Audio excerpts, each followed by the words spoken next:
Goalpost Arms. This is a fantastic exercise for musicians. Let's talk about why. It's great for strengthening the muscles of the mid-upper back and between the shoulder blades, and at the same time it helps to open the muscles in the front of our bodies and muscles of our chest. A word about this exercise. I am formerly a tension holder, shoulder blade squeezer, holding tension between the shoulder blades, because in an effort to feel strong and sturdy in my upper body, I would kind of keep a squeeze there a lot of the time. It looks something like this.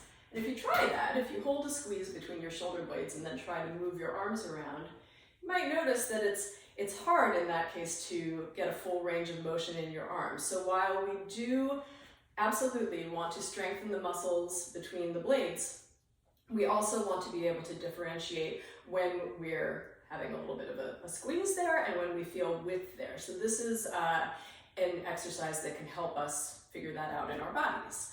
The goalpost position is this. We bring our arms like this.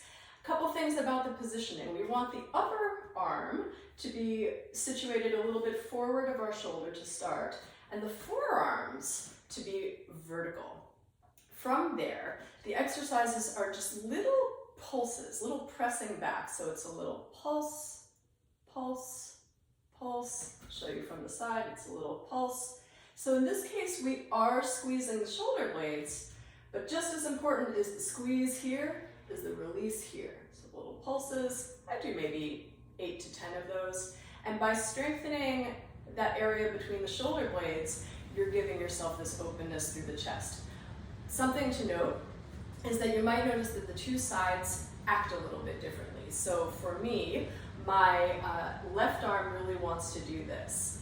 It wants to angle down this way. And in order to keep it here, I have to, well, first of all, just notice and think about it, and also have that upper arm swung a little bit more forward, perhaps. So if you do this, if your arms are wanting to go this way and you press back, that's not an intrinsically bad thing to do, but you'll notice that it's just working the muscles differently. And to get the combination of strength and stretch that we want here to be effective, we want those forearms nice and vertical for your pulses. That'll get you feeling nice and broad and wide through your upper body, ready to play your instrument.